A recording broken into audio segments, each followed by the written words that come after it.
Dans cette vidéo, tu vas découvrir le top 9 des films de trading. Si tu es passionné par le trading, alors tu seras forcément passionné par ces 9 films.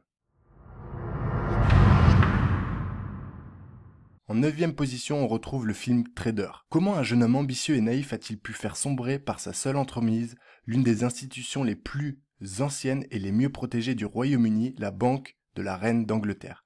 Trader est la véritable histoire de Nick Leeson qui défraya la chronique internationale et qui fit gagner des sommes faramineuses à la Bowings Bank avant de s'enfoncer dans un abîme dont lui-même ne mesura pas l'ampleur. En 8e position, les initiés. Gagner son premier million de dollars en quelques semaines, c'est tentant. C'est d'ailleurs ce qui attire tous ceux qui travaillent dans la Boiler Room, le centre d'appel de J.T. Marlin. Ce lieu incroyable où se démènent d'ambitieux jeunes pour vendre par téléphone n'importe quel placement, même à ceux qui n'en ont pas toujours besoin, en prélevant au passage des commissions exorbitantes.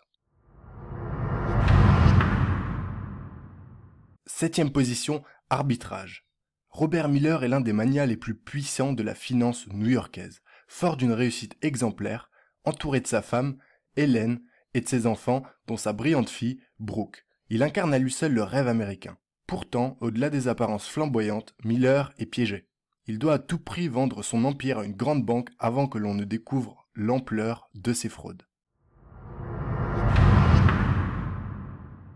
6e position, crack. Trader dans une grande banque new-yorkaise, Erwan mise, joue et gagne. Mais il en veut plus, toujours plus. Lorsqu'il tombe sur un article consacré à la climatologie dans une revue scientifique, il a l'intuition d'une corrélation entre les variations climatiques et le flux boursier. Persuadé d'avoir mis la main sur la formule magique qui fera de lui le maître des marchés financiers, il persuade Sibyl, la scientifique auteure de l'article, de modéliser sa vision et de créer un hedge fund.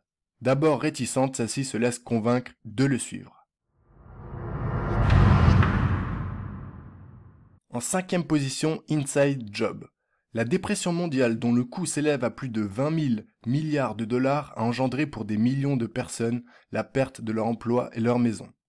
Au travers d'enquêtes approfondies et d'entretiens avec des acteurs majeurs de la finance, des hommes politiques et des journalistes, le film retrace l'émergence d'une industrie scélérate et dévoile les relations nocives qui ont corrompu la politique, les autorités de régulation et le monde universitaire.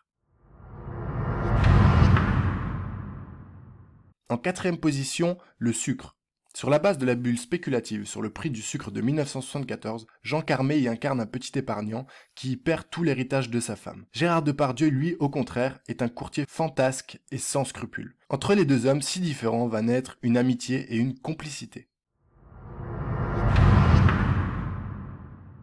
3e position, L'Outsider. Ce film tiré d'une histoire vraie relate l'histoire de Jérôme Carviel, de son embauche à la Société Générale jusqu'à la crise financière de la banque en janvier 2008 où Carviel est considéré responsable de la perte de 4,9 milliards d'euros.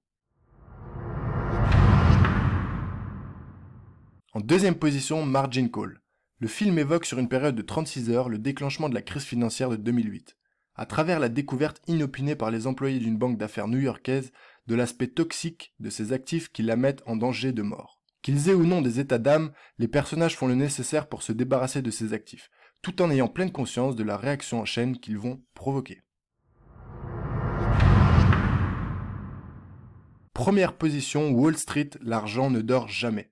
Wall Street, New York, en plein krach boursier de 2008, un jeune trader, Jacob Moore, est prêt à tout pour venger son mentor, que d'obscures tractions financières ont poussé au suicide. Il demande de l'aide à Gordon Gekko, le meilleur et le pire des gourous de la finance qui vient de sortir de 20 ans de prison pour délit d'initié. Jacob va apprendre à ses dépens que Gekko reste un maître de la manipulation et que l'argent ne dort jamais.